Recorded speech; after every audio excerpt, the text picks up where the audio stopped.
The United States is considering a major expansion of its travel ban, a move that could have sweeping effects on international travel and global relations. Under the new proposal, people from 36 additional countries could soon find themselves unable to enter the U.S., adding to an already controversial list.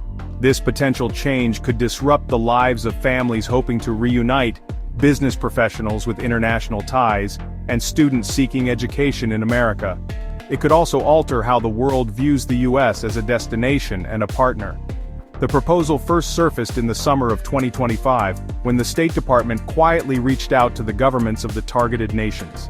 These countries were given just 60 days to address a range of security and information sharing concerns, a timeline many see as extremely tight.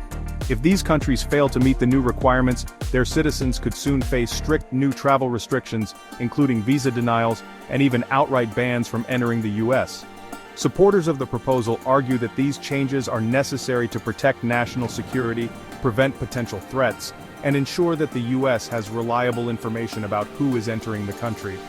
On the other hand, critics warn that the policy could be unfairly punitive, disrupt innocent lives, and have far-reaching consequences for diplomacy, trade, and America's image as a welcoming nation. The debate is intense and emotional, with both sides voicing strong opinions about what's at stake, balancing safety, fairness, and the country's role on the world stage. The outcome of this proposal will impact not just travelers and their families, but also the United States' relationships with dozens of countries and its reputation worldwide. As we break down the details, we'll explore the government's reasoning, the concerns raised by affected communities, and what this sweeping change could mean for millions of people around the globe. Let's dive into the story behind this controversial proposal and examine what the future of U.S. travel might look like. Travel bans are government rules that block or limit entry from certain countries, often targeting travelers based on nationality, recent travel history, or even health status.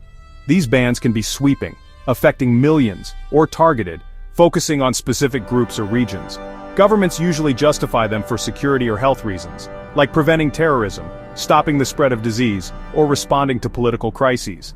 Sometimes bans are temporary, but others can last for years, shaping international relations and personal lives. The U.S. has a long history of using travel bans.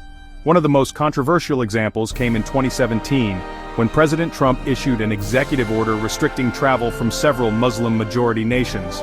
The move sparked massive protests at airports across the country, with demonstrators decrying the policy as discriminatory and un-American. Legal challenges quickly followed, leading to a fierce national debate. The Supreme Court eventually upheld the president's authority to impose such bans for national security, setting a precedent for future administrations. The decision was deeply divisive, with some seeing it as a necessary measure and others as a dangerous overreach.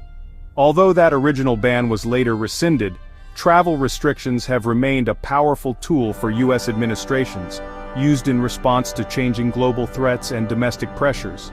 As of early 2025, 19 countries already faced some form of U.S. travel ban, affecting millions of potential travelers, students, and families hoping to visit or reunite in the United States. Of these, 12 countries are under a full ban, meaning almost all travel from those nations is blocked regardless of individual circumstances. The remaining 7 face partial restrictions, which might allow certain categories of travelers, like students or diplomats, while barring most others. Now, a new proposal is on the table that would nearly triple the number of affected countries, marking the largest expansion of travel bans in recent U.S. history. This could impact global mobility, international business, and countless families. Supporters argue that expanding travel bans is a logical step to secure U.S. borders and protect national interests, especially in an unpredictable world. Opponents, however, call it an unfair and harmful policy that punishes innocent people, disrupts lives, and damages America's reputation abroad. This long and complicated history sets the stage for today's heated debate as lawmakers, activists, and ordinary citizens grapple with the consequences. Understanding how travel bans have evolved over time helps explain why the stakes are so high now and why the decisions made today will shape the future for years to come. The proposed ban targets 36 countries, mostly in Africa, making it one of the most sweeping travel restrictions in recent years. This list is not limited to just one continent, but spans across the globe, reflecting a broad and controversial approach to border security. In addition to African nations, the ban also includes countries from the Caribbean, Asia, and Oceania, showing the global reach of the policy and its potential to impact millions of travelers and families. Nations like Nigeria, Egypt, Ghana, Ethiopia, and Syria are on the list, each with its own unique relationship with the United States and history of migration. Several Caribbean states are also included, raising concerns among diaspora communities and those with family ties in the region.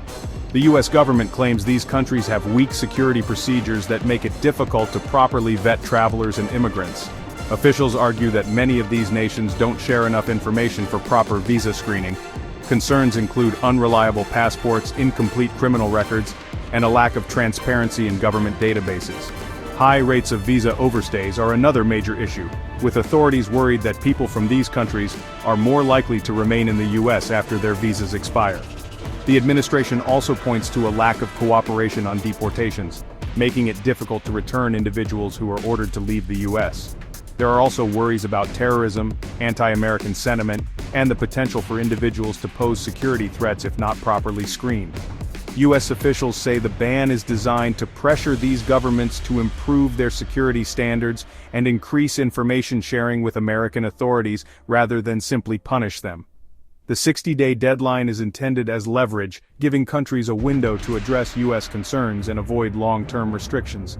Critics, however, question whether this approach is fair or effective, arguing that it may punish ordinary people more than governments, and could strain diplomatic relations.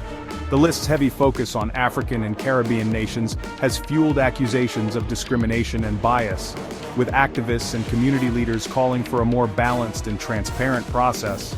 The government insists the criteria are objective and based solely on security needs, not geography or race, but the debate over the policy's true motives and impact continues to grow.